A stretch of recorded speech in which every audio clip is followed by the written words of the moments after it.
भोजपुर की बात में जोरदार तालियों के साथ स्वागत कीजिए। हमारे बीच हमारी मेहमान समाज सेविका बड़हरा की बेटी सोनाली सिंह इस वक्त मौजूद है। उनको हम बुलाएंगे स्टेज पर, आमंत्रण करते हैं कि आइए और बैठें और तमाम उन मुद्दों के साथ बात करेंगे, क्योंकि लगातार लोगों के बीच में जाना मिलना, जिनका महिला चौपाल काफ़ी ट्रेंडिंग में रहा है बड़हरा विधानसभा के अंतर्गत में। तो इनसे जानेंगे बड़हरा विधानसभा के तमाम उन मुद्दों पर हम बात भी करेंगे, क्या कुछ चल रहा अभी। बहुत बहुत धन्यवाद कि इतने व्यस्ततम समय में आपने समय दिया इस भोजपुर न्यूज के भोजपुर की बात विकल्प में संकल्प के कॉन्क्लेव में। आपका भी बहुत बहुत धन्यवाद मुझे यहाँ बुलाने के लिए और मेरी बात जनता तक पहुँचाने के लिए। शुरुआत तो करेंगे बड़हरा को लेकर, क्योंकि वहाँ जिस तरीके से आज सोशल मीडिया, भले वो युवा हो या जो भी मतदाता हो, वहाँ के अगर खोलते हैं तो महिला चौपाल दिखाई देता है उनको ट्रेंडिंग में। तो क्या लगता है कि इस बार नई लकीरों को खींचने का वादा है क्या? सवाल की शुरुआत हम इसी से करते हैं। महिला चौपाल इसीलिए है कि देखिए, जब हम समाज में उत्थान की बात करते हैं तो लोग हमेशा जाति के आधार पे ही उत्थान की बात करते हैं। हाँ। महिलाओं की बात बहुत कम होती है, तो इसलिए महिला चौपाल लगाते हैं ताकि महिलाओं को उनके अधिकारों के बारे में बताया जा सके। जैसा कि हम सभी जानते हैं कि अगर हमारे परिवार में महिला शिक्षित होती है तो पूरी की पूरी पीढ़ी शिक्षित हो जाती है। हाँ। छोटे बच्चे से लेके बड़े बुजुर्ग तक सबका वो ध्यान रखती हैं। हाँ। और अगर उन्हें चीज़ें पता होंगी तो वो बहुत इजीली उसको मैनेज कर सकती हैं और लोगों को बता सकती हैं। हाँ, तो ये महिला चौपाल लगाने का मकसद तो समझ में आया, लेकिन क्या वो बेनिफिट्स जो चाहिए, क्योंकि आपके नाम के आगे समाज सेविका लगता है, लोगों के बीच में जाना, जिस तरीके से हो हर संभव मदद करना, तो जो विज़न है आपका, क्योंकि वो विज़न बड़हरा की जनता भी जानना चाहती है, भोजपुर की बात कॉन्क्लेव है तो भोजपुर के लोग भी जानना चाहेंगे कि इसको लेकर विज़न क्या है। मतलब यूजफुल धरातल पे दिखाई दे रहा है? क्या दिखाई? महिला चौपाल लाभदायक दिखाई दे रहा है धरातल पर? बिल्कुल दिखाई दे रहा है। देखिए, ये एक शुरुआत है। हाँ ठीक है, यहाँ से कोई भी चीज़ का आप पहले नींव रखते हैं जी। ये एक शुरुआत है और मेरा विजन यही है कि महिलाओं को पहले सशक्त किया जाए। हाँ। महिलाओं को भी आगे बढ़ाया जाए, क्योंकि अगर आप देखें तो हर कोई अपने भाषण में ज़रूर कहता है कि महिलाओं को इतनी % आरक्षण दी जाएगी, महिलाओं के लिए ये किया जाएगा, वो किया जाएगा। हाँ। लेकिन वो चीज़ें महिलाओं तक पहुंचती ही नहीं है, महिलाओं को वो लाभ मिलता ही नहीं है। आप क्या ये जब महिलाओं के बीच में आप जा रही हैं तब पता चल रहा है या पहले से? देखिए, पहले से अनुमान तो था, आप लोगों को भी होगा। हाँ। ये अनुमान तो है ही सबको। हाँ। लेकिन जब आप उनके बीच में जाते हैं और उनकी आप बीती खुद सुनते हैं हाँ। तो एक क्लियर पिक्चर नज़र आता है। फिर आपके पास आंकड़े आते हैं तो उस आंकड़ों के मुताबिक आप बता सकते हैं कि कितनी महिलाएं हैं जो कि लाभ से वंचित है। तो क्या वो एक समाज सेविका के पास वो डाटा, वो आंकड़ा अब आ चुका है? बिल्कुल है, और वो हम लोग कलेक्ट करने का काम अभी कर ही रहे हैं। लगभग 18-19 पंचायत में हमारा महिला चौपाल लग गया है बड़हरा विधानसभा क्षेत्र में, और अभी और कुछ पंचायतें बाकी हैं जी। तो जैसे जैसे हम हर पंचायत विजिट करते हैं वहाँ से डेटा भी कलेक्ट करते हैं, उनका नाम, उनके पति का नाम, उनका मोबाइल नंबर, उनका वार्ड नंबर और पंचायत का नाम। लेकिन उस डाटा में क्या ये चीज़ होता है कि उनका प्रोफेशन क्या है? वो सारी की सारी मैक्सिमम घरेलू महिलाएं ही होती हैं। हाँ। और उनकी मांग होती है कि दीदी यहाँ एक फैक्ट्री खुलवा दीजिए, हम लोग को भी रोज़गार चाहिए, हम लोग भी 2 पैसा कमाना चाहते हैं। तो फैक्ट्री तो महिलाओं ने कहा, क्या कभी उन महिलाओं ने ये नहीं कहा आपसे, ये सवाल नहीं पूछा क्या आपसे कि आज हमारी बच्चियाँ जो है पढ़ने के लिए डिग्री कॉलेज का अभाव है बड़हरा विधानसभा में, वो है नहीं, आरा मुख्यालय जाना पड़ता है, ये तो समस्या है ना? क्या इसको लेकर महिलाएं आपसे बात करती हैं कि नहीं? इस विषय में महिलाएं तो नहीं कहती हैं, लेकिन मैं उन्हें ज़रूर कहती हूँ। हाँ। कि यहाँ अभी तक एक भी डिग्री कॉलेज नहीं है। हाँ। और हमारी जो मैडम महिलाएं क्यों नहीं बोलती हैं आपको? क्या महिलाएं क्यों नहीं बताती हैं? महिलाएं इसलिए नहीं बताती हैं क्योंकि 8वीं 10वीं तक उनकी बच्चियां पढ़ के पढ़ाई छोड़ देती हैं। हाँ। कारण एक तो कॉलेज नहीं है, या तो कॉलेज बहुत दूर है, भाड़ा लगता है, डेली का उतना भाड़ा देने में वो सक्षम नहीं है। अगर उनकी 4 लड़कियां हैं और 1 बेटा है तो वो बेटे को ही प्रेफरेंस देती हैं हाँ कि वही जाए और डिग्री ले। बाकी अगर 8वीं तक बच्चियां पढ़ ली, 10वीं तक पढ़ ली तो हो गया उनका पढ़ाई। ये बहुत बड़ा दुर्भाग्य है। ये कैसे बदलेगा, एक समाज सेविका कैसे बदलेंगे, ये हम जानना चाहते हैं। क्योंकि देखिए भोजपुर की बात का मकसद और मकसद सिर्फ यही है कि आपका विजन क्या है और क्या सोच रहे हैं, कैसे समाज में बदलाव आएगा। क्योंकि ये चुनावी वर्ष चल रहा है, 2 महीने बाद चुनाव होने वाले हैं। देखिए सबसे पहले जो डिफ़ॉल्टर चीज़ है वो हमारा एजुकेशन सिस्टम ही है। हाँ आप डिग्री कॉलेज तो बहुत दूर की बात कर रहे हैं। हम लोग नॉर्मल जो प्राइमरी एजुकेशन है जो गवर्नमेंट स्कूल्स में है, अगर उनकी बात करें तो नूरपुर का मुझे इंसिडेंट याद है। हाँ। नूरपुर विद्यालय में ही थे हम लोग, प्राथमिक विद्यालय में, जहाँ महिला चौपाल लगाया जा रहा था। हाँ। कुछ बच्चों का झुंड आया हमारे पास और उन्होंने कहा कि दीदी आप आके कभी हमारे प्रिंसिपल का इंटरव्यू ले लीजिए, वो आपके क्वेश्चंस का आंसर नहीं कर पाएंगे। हमारे स्कूल में पढ़ाई नहीं होता और मिड डे मील के नाम पर खाना भी नहीं मिलता। तो सरकार तो बोलती है ना कि हम क्वालिटी ऑफ एजुकेशन दे रहे हैं, क्वालिटी ऑफ फूड भी दे रहे हैं स्कूलों में। हम ना तो वहाँ क्वालिटी ऑफ एजुकेशन है ना ही फूड है, यही सबसे बड़ा दुर्भाग्य है। और ऐसी सिर्फ एक स्कूल का मैंने उदाहरण दिया, ऐसे अनेकों स्कूल हैं जहाँ पे मुझे लगता है कि कुछ बच्चों से मिलने के लिए मैं गई थी। हाँ। बच्चों के साथ मुझे इंटरेक्ट करना था, पढ़ाई और खेल दोनों को लेके जी, कि दोनों का इक्वल महत्व है। उस चीज़ को लेके मैंने गवर्नमेंट स्कूल में स्पोर्ट्स किट वगैरह डोनेट किया था ताकि वहाँ पे भी बच्चे खेले और मैं भी एक बार देख सकूं कि क्या हाल है।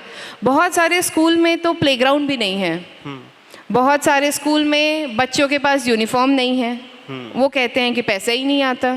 तो पोशाक राशि तो जाती है सबके खातों में, जाती है, लेकिन वहाँ के टीचर्स का कहना है कि मैडम देखिए स्वेटर के लिए पैसा नहीं आता, मोजा के लिए पैसा नहीं आता, आप किसी एनजीओ से हैं तो डोनेट करवा दीजिए। ये वहाँ के टीचर्स के वर्ड हैं।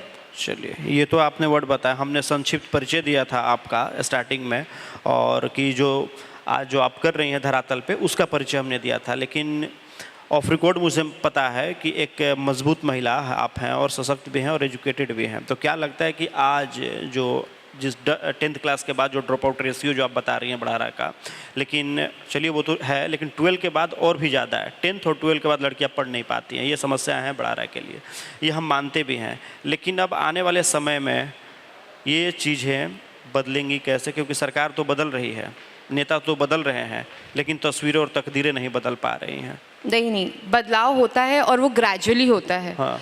और मुझे लगता है कि किसी ना किसी को तो पहल करनी ही होगी। हाँ, नहीं तो ये ना कि एक शिक्षित महिला क्या सोच रही है ना, ये हम जानना चाहते हैं। मैं तो ये सोचती हूँ कि हमारे क्षेत्र में बिल्कुल डिग्री कॉलेज होना चाहिए। हाँ।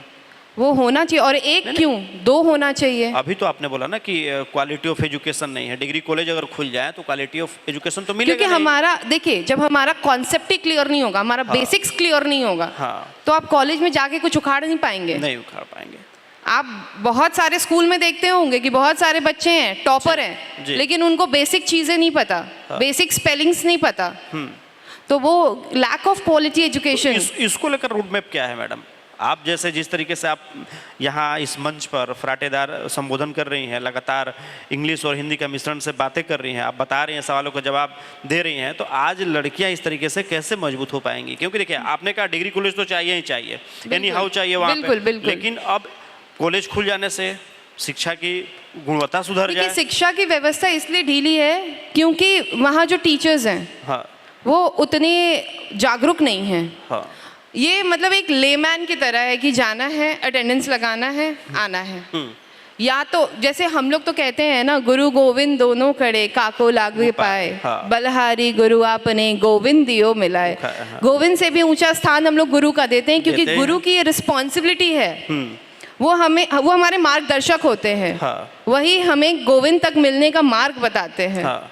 तो हमारे स्कूल में जब हमारे टीचर्स आते थे तो बहुत स्ट्रिक्ट होते थे। अगर वो भी ऐसे ढीले ढाले होते तो हम लोग भी इतने एजुकेटेड नहीं होते ना। सही है। हम लोग भी झोला छापी होते हैं। तो हमारे जीवन में जो चेंज आया है, कहीं ना कहीं उसका एक मतलब योगदान जो है हमारे टीचर्स का भी है। पेरेंट्स का तो होता ही है, लेकिन शिक्षकों का भी बहुत बड़ा योगदान होता है, तभी आगे बढ़ पाते हैं। तो यहाँ शिक्षक उतने जागरूक नहीं हैं। लेकिन टीचर तो है ना, जो टीचर आज पढ़ाए हमें, आपको या पूरे लोगों को जो पढ़ा रहे हैं, आज समाज सुधर रहा है, वो टीचर इस तरीके से हो क्यों गए?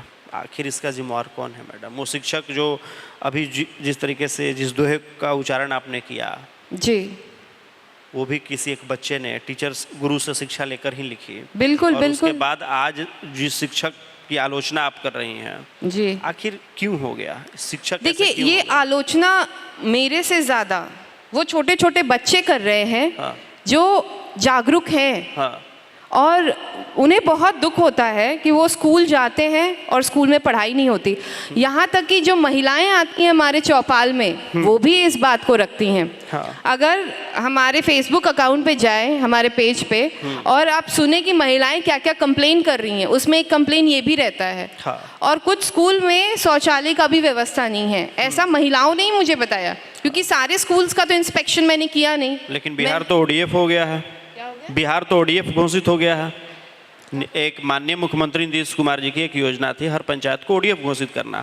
शौचालय के लिए उनको प्रोत्साहन राशि दी जाती थी कि तमाम जो लोग हैं अपने पंचायत के घरों में शौचालय बना सके। इसको लेकर उसको फिर सर्टिफाइड किया जाता था कि ओडीएफ घोषित किया जाता था कि इनमें पूरा क्लीन हो गया।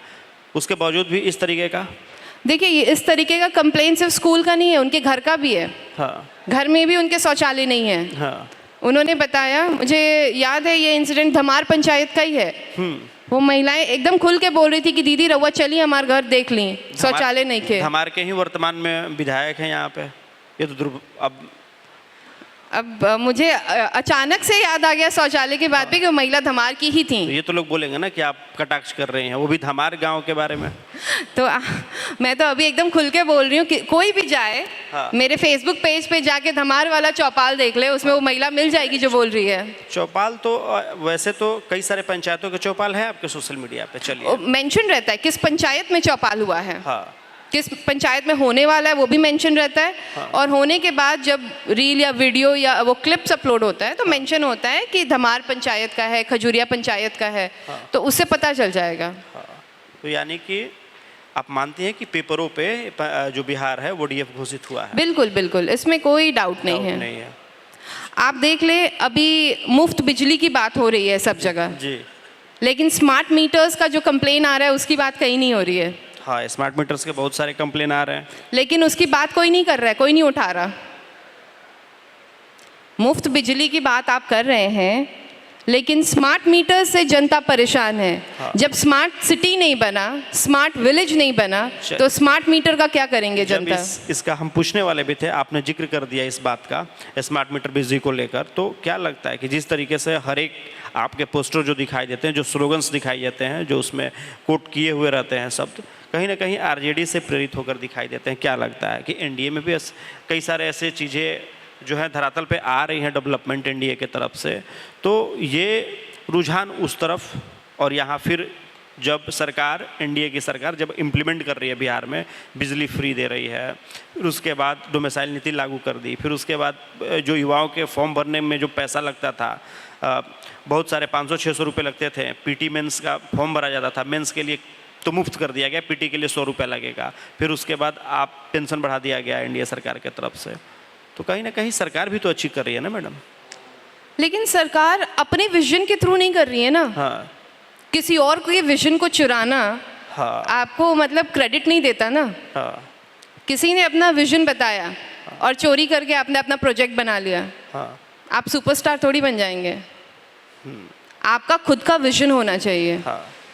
आपका विजन होना चाहिए और वो आपका मिशन होना चाहिए। हाँ। किसी और के विजन को अपना मिशन बनाना कोई बहादुरी की बात नहीं है। आखिर बड़हरा के इतने सारे लीडर्स रहे हैं, बड़हरा की धरती ने मंत्री भी बनाया, उसके बावजूद भी आज बड़हरा, अब हम पीछे आते हैं कि बड़हरा आज बाढ़ का मार झेल रहा है। जो बांध, कुल्लर तट बांध है, पानी प्रवेश करता है, बाढ़ होता है। अब तो ये भी तस्वीरें सोशल मीडिया पे आई, हमारे ही पत्रकार साथी वहाँ पे गए थे और दिखाने का काम किया उन्होंने कि अब कटाव भी हो रहा है।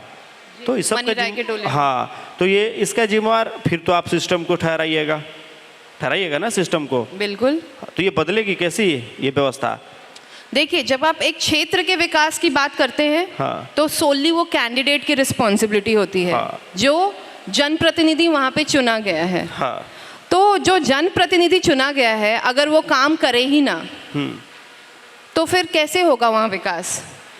वहाँ तो कटाव ही होगा ना। तो सबसे महत्वपूर्ण चीज है कि कैंडिडेट्स लोगों को सोच समझ के चुनना होगा। बिल्कुल, यही ये ना? जनता की रिस्पॉन्सिबिलिटी है। हाँ ये जरूरी नहीं है कि मुझे चुने, हाँ वो बेस्ट को चुने हाँ जो उनके लिए खड़ा हो, जो उनके लिए काम करे। हाँ, जो उनकी समस्याओं को सुने। बिल्कुल, जो अपने फायदे के लिए वहाँ ना हो। हाँ, तो यहाँ जो सरकार की योजनाएं हैं, आपने कैंडिडेट को तो बोल दिया, लेकिन सरकार की योजनाएं धरातल पर नहीं लाने के पीछे का भी कारण आप मानती हैं कि कैंडिडेट भी हैं? बिल्कुल, और कौन है?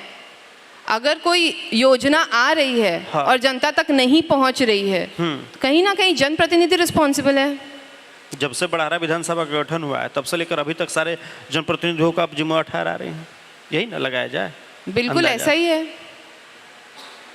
ऐसा ही है ना। लेकिन तो लोग ये सोचेंगे ना कि आखिर जब सोनाली सिंह जब इस तरीके से कैंडिडेट को जिम्मेवार ठहरा रही हैं, तो अब लोग समझे कि वो तो बता देना कि उनका विजन क्या है, रोड मैप क्या है, क्या आएंगे सिस्टम में आएंगे, तो फिर सिस्टम का जो चीज़ें हैं तो सिस्टम में संलिप्त होना पड़ेगा ना। बिल्कुल, देखिए सबसे पहले क्या होता है ना कि चीज़ों को प्रायोरिटाइज करना चाहिए। हाँ। कि प्रायोरिटी बेसिस पे क्या काम होने चाहिए। आपका जो रोड मैप तैयार होगा वो आपकी प्रायोरिटी लिस्ट से ही तैयार होता है। हाँ।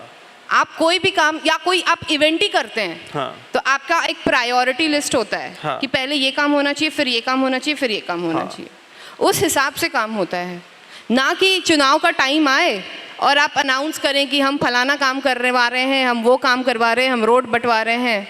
ये सारी चीज़ें तब नहीं होती हैं। तो ये बात आपने भी मान लिया कि चुनाव के समय में नेता आके वादा मतलब कि काम का शिलान्यास करते हैं? मान लिया ये आपने? मानने की बात नहीं है, ये तो जग जाहिर है, जनता जानती है। नहीं, जनता जानती है ना।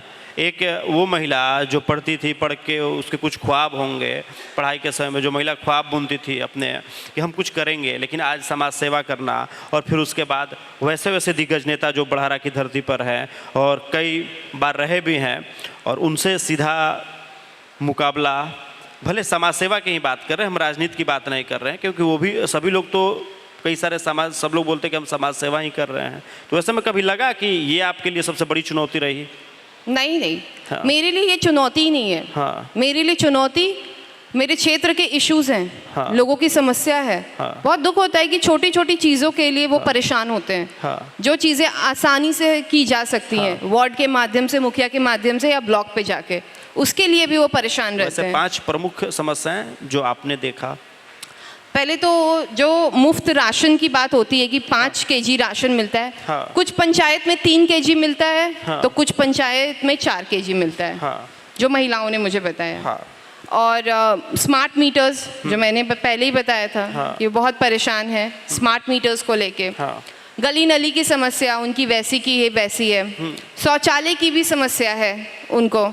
और एक जो मुख्य समस्या है कि बच्चे स्कूल तो जाते हैं लेकिन स्कूल में पढ़ाई नहीं होती। ये मदर्स का कंसर्न है। हम तो वहाँ गए थे उनको जागरूक करने के लिए कि आप अपनी बेटियों को भी स्कूल भेजिए, अपने बेटों को भेजती हैं, लेकिन उनका ये कंसर्न है बच्चे स्कूल तो जाते हैं लेकिन मैडम वो पढ़ाई नहीं होता। तो फिर आखिर वो जो टीचर को बिहार सरकार सैलरी दे रही है, बीपीएससी के थ्रू टीचरों की बहाली हो रही है, अब क्वालिटी वाले टीचर्स आ रहे हैं विद्यालयों में, उसके बावजूद भी ये परिस्थिति मैडम? हमारे क्षेत्र में जो कुछ स्कूल्स की समस्या आई है। हाँ। वो मुझे पेरेंट्स के माध्यम से आई हैं, बच्चों के माध्यम से आई हैं। हाँ। ऐसा नहीं हुआ है कि मैं गई हूँ और मैंने इंस्पेक्शन किया और मुझे पता चला। तब तो लगता है ना कि उनको काउंसलिंग की जरूरत है। बिल्कुल है, एक काउंसलिंग सिस्टम होना भी चाहिए और मुझे लगता है टाइम टू टाइम इंस्पेक्शन होना चाहिए हर काम का। हाँ। जब आप हर काम का इंस्पेक्शन करेंगे तो डेफिनेटली काम तेजी से और समय पे होगा।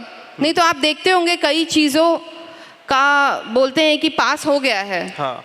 चल रहा 2 साल 3 साल 4 साल फिर रिन्यू हो गया। हाँ। काम हुआ नहीं लेकिन फिर रिन्यू हो गया प्रोजेक्ट आपका। हाँ।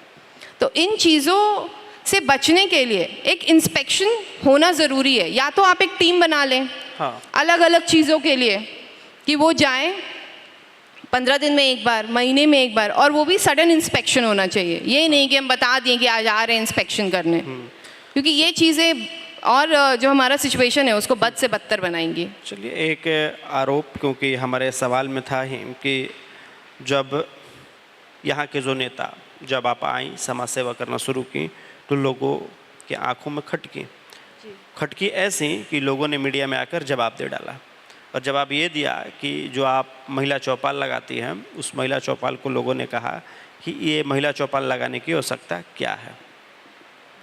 हम किसी का नाम नहीं लेना चाहेंगे, किसी व्यक्ति विशेष का, लेकिन ये आया तो एक महिला को मदद कर रही है, और इस तरीके से व्यंग्यात्मक शब्द का उच्चारण जब मीडिया में किया जा रहा है तो कभी लगा कि नहीं, अब बैकफुट पे चला जाना चाहिए। एक तो अच्छा काम कर रहे हैं, ऊपर से जो लोग हैं इस तरीके से आलोचना कर रहे हैं, अगर उनके पास भी हो तो वो भी आगे कर सकते थे, लेकिन आलोचना क्यों, जलन क्यों, किस बात का, क्या कुछ लगता है, कभी सोचा, कभी आपने देखा आपने उस वीडियो क्लिप को?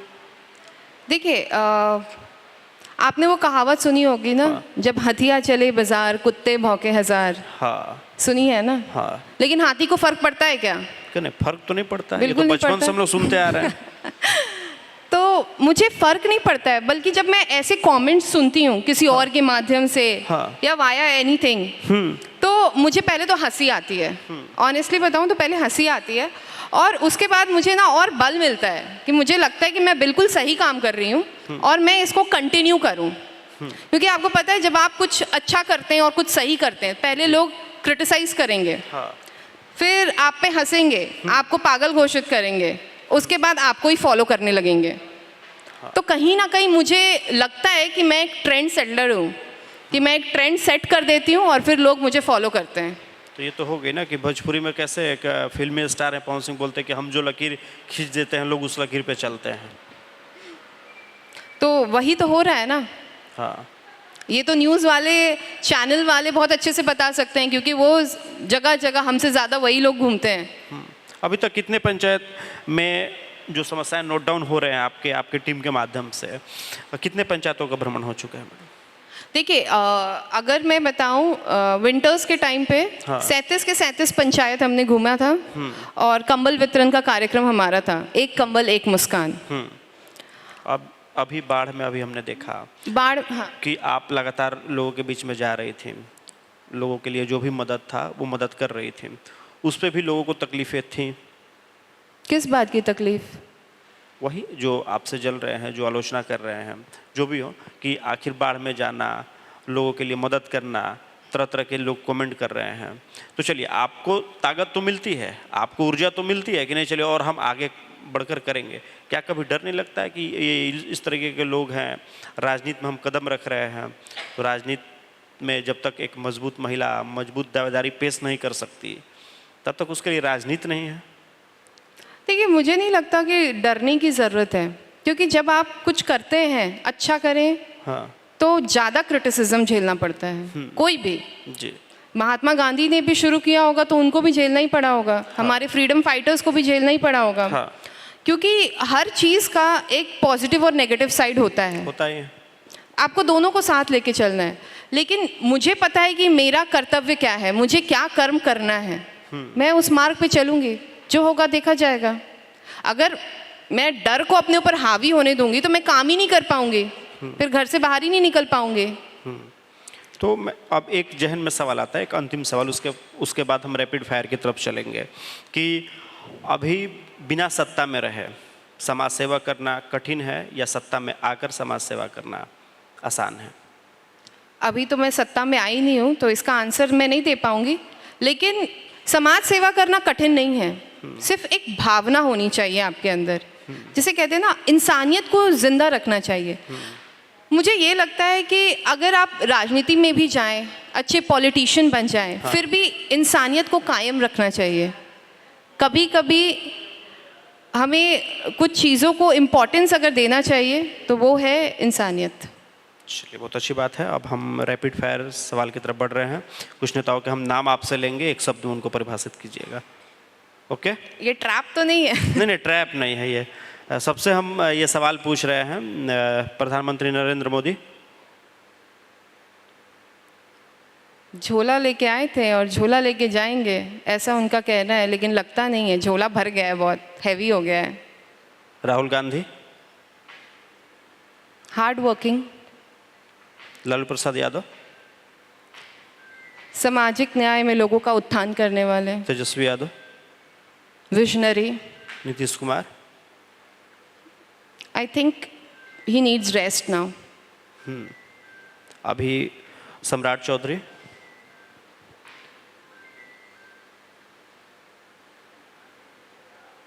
इतना शांत माहौल हो गया, बताइए मैडम, सोचने पे क्यों मजबूर हो गए सम्राट चौधरी पर? चिराग पासवान। चिराग पासवान,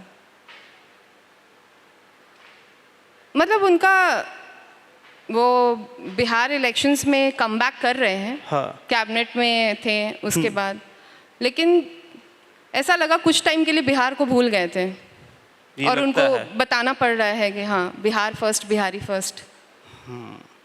चलिए, बहुत बहुत धन्यवाद समय देने के लिए, और जिसकी उम्मीद थी उन सवालों का जवाब आपसे बखूबी मिला, और फिर नए कॉन्क्लेव में नई बातों के साथ आपके साथ मिलेंगे। धन्यवाद मैडम। बहुत बहुत धन्यवाद।